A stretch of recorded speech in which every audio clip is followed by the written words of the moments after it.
अस्सलाम वालेकुम dear students. Peshawar में मौजूद PHSA यानी प्रोविंशियल हेल्थ सर्विसेज एकेडमी की तरफ से KPK में मौजूद 10 गवर्नमेंट नर्सिंग कॉलेजेस में BS नर्सिंग के एडमिशन्स की अनाउंसमेंट कर दी गई है। और ये जो एडमिशन्स हैं ये खासे वैल्यूएबल हैं बिकॉज BS नर्सिंग इटसेल्फ एक इंपॉर्टेंट प्रोग्राम है और वही प्रोग्राम अगर आप सरकारी नर्सिंग कॉलेजेस से करते हैं तो इसकी इंपॉर्टेंस में मजीद इजाफा हो जाता है। KPK के स्टूडेंट्स के लिए बहुत वैल्यूएबल अपॉर्चुनिटी है। इसकी तफसीलात आज की वीडियो में आपके साथ शेयर करते हैं, लेकिन उससे पहले पंजाब की थोड़ी सी सूरत हाल से मुताल्लिक आपको बता दें, क्योंकि बहुत ज़्यादा तलबा हैं जो बड़ी बेसब्री से इंतजार कर रहे हैं कि UHS कब अपने एडमिशन ओपन करे, NCAT का टेस्ट कंडक्ट हो और पंजाब के सरकारी नर्सिंग कॉलेजेस में स्टूडेंट्स जो हैं वो एडमिशन सिक्योर कर सकें। और पंजाब के सरकारी नर्सिंग कॉलेजेस का सबसे बड़ा बेनिफिट ये होता है कि इसमें आपको माहाना सैलरी मिलती है। तकरीबन 32,000 रुपये का मंथली स्टाइपेंड दिया रहता है हर उस स्टूडेंट को जो एडमिशन सिक्योर करने में कामयाब होता है। तो पंजाब के ये जो 45 के करीब सरकारी नर्सिंग कॉलेजेस हैं तो इनके एडमिशन भी इंशाल्लाह जल्दी ओपन हो जाएंगे। UHS ने ये कहा था कि सितंबर के आखिरी हफ्ते में एडमिशन ओपन होंगे, लेकिन अभी तक एडमिशन ओपन नहीं किए गए हैं। कोई किसी किस्म की इस सिलसिले में अपडेट सामने नहीं आई है। गालबन ये जो MD-CAT का सारा मसला चल रहा है और मेडिकल कॉलेजेस के एडमिशंस हैं इस वजह से कुछ डिले हो रहा है, अदरवाइज अब तक एडमिशन डेफिनेटली स्टार्ट हो चुके होने चाहिए थे। लेकिन आप लोग इंतजार करें और एडमिशन होंगे ज़रूर, ये बात कंफर्म्ड है कि इंशाल्लाह दाखिले आप लोगों के लाजमी ओपन होंगे और पंजाब के जितने भी सरकारी नर्सिंग कॉलेजेस हैं इनमें एडमिशन किए जाएंगे। और इस सिलसिले में जो नर्सिंग कॉलेजेस एडमिशन टेस्ट है दैट इज़ NCAT, ये लाजमी तौर पर कंडक्ट होगा। नवंबर के मंथ में इसकी कंडक्शन के मुतालिक बताया गया था, लेकिन अब चूँकि तकरीबन ये 20 एक दिन डिले हो चुके हैं एडमिशन, तो इससे ये भी हो सकता है कि आपका ये जो एंट्री टेस्ट है ये भी डिले हो जाए। पर एंट्री टेस्ट के सिलेबस के हवाले से जो स्टूडेंट्स इंक्वायर करते हैं तो सिलेबस के मुतालिक आपको बताता चलूँ कि ज़रूरी नहीं है कि पाकिस्तान में कोई भी एंट्री टेस्ट हो तो वो अपना सिलेबस लाजमी तौर पर साथ बताते हैं, ऐसा हरगिज़ नहीं है। इवन आप ये देखें कि इतना पुराना और इतना बड़ा एक मेजर इंजीनियरिंग एंट्री टेस्ट है ECAT का, इसका कोई पर्टिकुलर सिलेबस नहीं होता और सिर्फ वो सब्जेक्ट्स बता देते हैं कि इस सब्जेक्ट के इतने MCQs आएंगे, इसके इतने आएंगे और बाद में आपने उसका पूरा जो अपना इंटरमीडिएट FSC का जो कोर्स होता है तो उन्हीं टेक्स्ट बुक्स में से आपने प्रिपरेशन करनी होती है। तो NCAT का जब टेस्ट अनाउंस होता है तो मे भी उसके साथ कोई सिलेबस अनाउंस कर दिया जाए, लेकिन अभी तक NCAT का कोई भी पर्टिकुलर सिलेबस अनाउंस नहीं हुआ है। और आप अपने अगर इसकी तैयारी करनी है एडवांस में तो आप अपने साइंस सब्जेक्ट्स के ऊपर फोकस करें, बायोलॉजी, फिजिक्स, केमिस्ट्री और साथ में हो सके तो इंग्लिश को कवर करें, इसकी बेहतरीन प्रिपरेशन करें। और NCAT में अमूमन यही सब्जेक्ट्स आने के चांसेस हैं और सिलेबस भी आपका FSC लेवल का ही होगा। अगर कोई अलग से सिलेबस वो अनाउंस कर दें तो उसका कुछ कह नहीं सकते।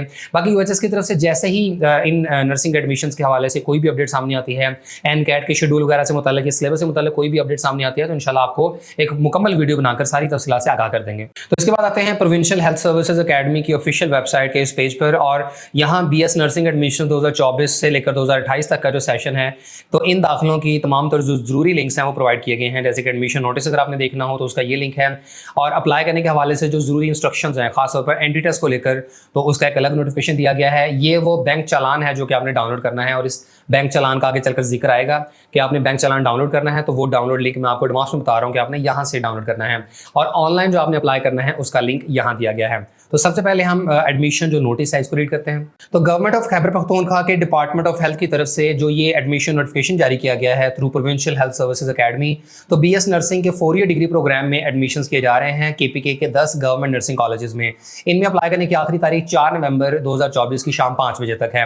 और ये जो 10 नर्सिंग कॉलेजेस हैं इनमें शामिल हैं government college of nursing Lady Reading hospital Peshawar, government college of nursing Hayatabad medical complex Peshawar, government college of nursing Khyber teaching hospital Peshawar, इसके अलावा Ayub teaching hospital Abbottabad, government college of nursing Bannu, Swat, Mardan, Dera Ismail Khan, Kohat और इसके अलावा post graduate college of nursing PGCN Hayatabad Peshawar. इसके बाद apply करने के eligibility criteria की बात करें तो तमाम ऐसे स्टूडेंट जिन्होंने FSC प्री मेडिकल या इक्विवेलेंट क्वालिफिकेशन में कम से कम 50% से नंबर हासिल किए हों तो ऐसे स्टूडेंट्स अप्लाई कर सकते हैं। दूसरी इसमें शर्त यह है कि कैंडिडेट ने 2024 का KMU CAT टेस्ट लाजमी तौर पर दिया हो।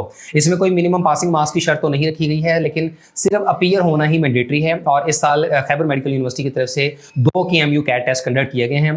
दोनों में से अगर आपने कोई एक टेस्ट भी दिया है या चाहे दोनों दिए हैं तो उसकी बुनियाद पर आप अप्लाई कर सकते हैं, चाहे आपके जितने भी मार्क्स हों। फिर इसमें अगली शर्त यह है कि कैंडिडेट की जो मैक्सिमम एज है ये 35 साल से ज़्यादा नहीं होनी चाहिए। इसके अलावा यह कि खैबर पख्तूनख्वा या न्यूली मर्ज्ड डिस्ट्रिक्ट्स में से किसी का आपका डोमिसाइल होना चाहिए, यानी दूसरे सूबों के स्टूडेंट जो हैं वो इन सीटों पर अप्लाई नहीं कर सकते हैं। और PHSA की तरफ से जो एक अलग से नोटिफिकेशन दिया गया है regarding the requirement of entry test, तो यहाँ पर भी यही बात मेंशन की गई है कि जितने भी सरकारी नर्सिंग कॉलेजेस हैं जिनमें 4 साल BS नर्सिंग के प्रोग्राम्स में दाखिले किए जा रहे हैं, तो इनमें एडमिशन के लिए आपको लाजमी तौर पर KMU कैट टेस्ट देना होगा, वो भी सेशन 2024 वाला। यानी 2023 या उससे कबल कोई भी एंट्री टेस्ट एक्सेप्ट नहीं होगा, सिर्फ इसी सेशन 2024 का कोई एक KMU कैट टेस्ट अगर आपने दिया है तो ही आप अप्लाई कर सकते हैं। अगर किसी स्टूडेंट ने ये टेस्ट नहीं दिया हुआ तो वो बिल्कुल भी इन एडमिशंस के लिए अप्लाई नहीं कर सकता है।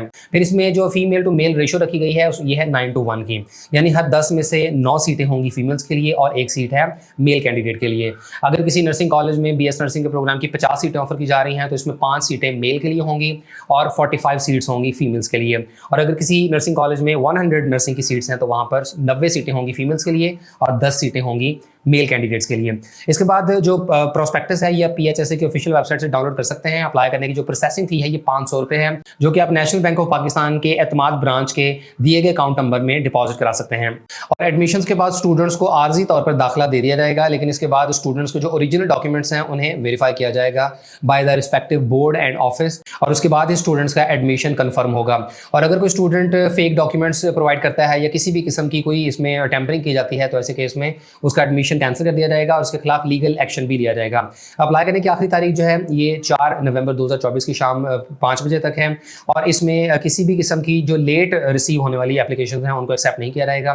इसके बाद तमाम ही जो एप्लीकेंट्स हैं जो अप्लाई करते हैं उनकी एक जनरल मेरिट लिस्ट लगाई जाएगी 8 नवंबर 2024 को। ये रिकॉर्ड चेकिंग के लिए होती है ताकि तमाम ऐसे स्टूडेंट जिन्होंने अप्लाई किया हुआ है तो वो इस जनरल लिस्ट में अपना रिकॉर्ड वेरीफाई कर लें कि उनका नाम, उनका father name, date of birth, और इसके अलावा जो मोस्ट इंपॉर्टेंट इन्फॉर्मेशन है कि आपके मैट्रिक, FSC के मार्क्स वगैरह, ये अच्छे तरीके से आप वेरीफाई कर लें कि ठीक लगे हुए हैं।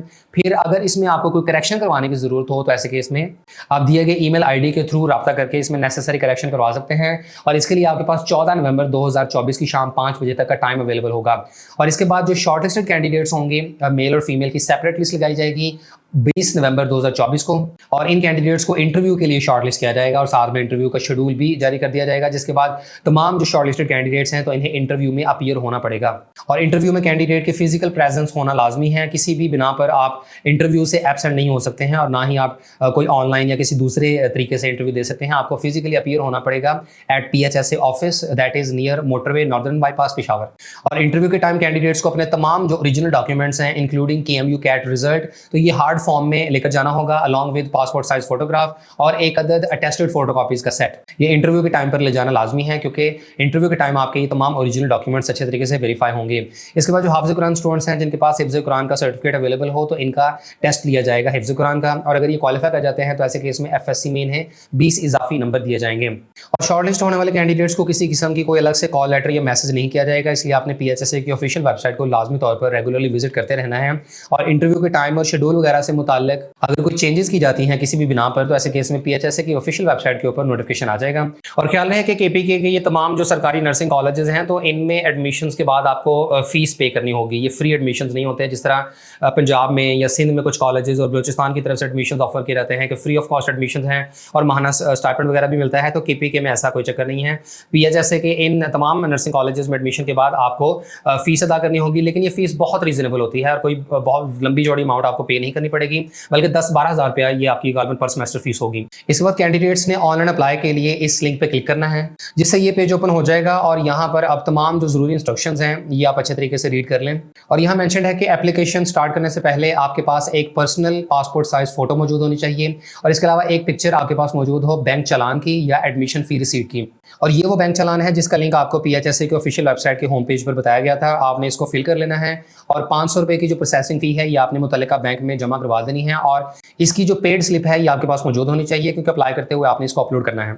हर कैंडिडेट ने सिर्फ एक ही एप्लीकेशन सबमिट करनी है, एक से ज़्यादा एप्लीकेशन सबमिट करने की परमिशन नहीं है। और इसके अलावा जो जनरल कैंडिडेट्स की लिस्ट है ये 8 नवंबर को डिस्प्ले की जाएगी, और ये सारा वही एडमिशन शेड्यूल यहाँ रिपीट किया गया है जो अभी आपके साथ डिस्कस कर दिया गया है। एंड देन आपने प्रोसीड टू अप्लाई पे क्लिक कर देना है, और यहाँ ये नर्सिंग का एडमिशन फॉर्म ओपन हो गया। आपने यहाँ पर अपना CNIC या B फॉर्म नंबर लिखना है विद डैशेस, यहाँ पर अपना ईमेल एड्रेस लिखें। इसके बाद आपने डेट ऑफ बर्थ लिखनी है जिसमें पहले मंथ लिखना है, फिर डेट लिखनी है, एंड देन आपने ईयर लिखना है, या आप इसको कैलेंडर से भी सिलेक्ट कर सकते हैं। फिर जेंडर सेलेक्ट करें, इसके बाद रिलीजन है, डोमिसाइल का डिस्ट्रिक्ट आपने यहाँ पर लिखना है कि आपका KPK के कौन से डिस्ट्रिक्ट का डोमिसाइल है। फिर आपने कौन से कोटा सीट्स पर अप्लाई करना है, क्या जनरल कोटा है यानी ओपन मेरिट की सीट्स हैं, या PHSA के एम्प्लॉयज़ के बच्चों के लिए कोटा अलग से रखा गया है और माइनॉरिटी स्टूडेंट्स के लिए भी कोटा है। फिर यहाँ पर अपनी पर्सनल डिटेल्स दें, फर्स्ट नेम और उसके बाद लास्ट नेम लिखें, फिर फादर नेम लिखें यहाँ पर, और आपने यहाँ पर अपना एड्रेस मेंशन कर देना है, फ़ोन नंबर है। इसके बाद यहाँ पर अपना एकेडमिक रिकॉर्ड मेंशन करें, ठीक है। और अगर आप हाफ़िज़ कुरान है तो येस पे क्लिक कर दें, और फिर उसके बाद आप हिफ्ज़ कुरान टेस्ट में अपीयर भी होंगे। दैन यहाँ पर आपने अपनी फाइल्स अपलोड करनी है, अपनी एप्लीकेंट की पिक्चर, और दूसरा यहाँ पर आपका जो चालान फॉर्म है उसकी रिसीट यहाँ पर अपलोड होगी। कोई आपने कमेंट्स लिखने हो तो वो करने के बाद आपने अपनी एप्लीकेशन सबमिट कर देनी है।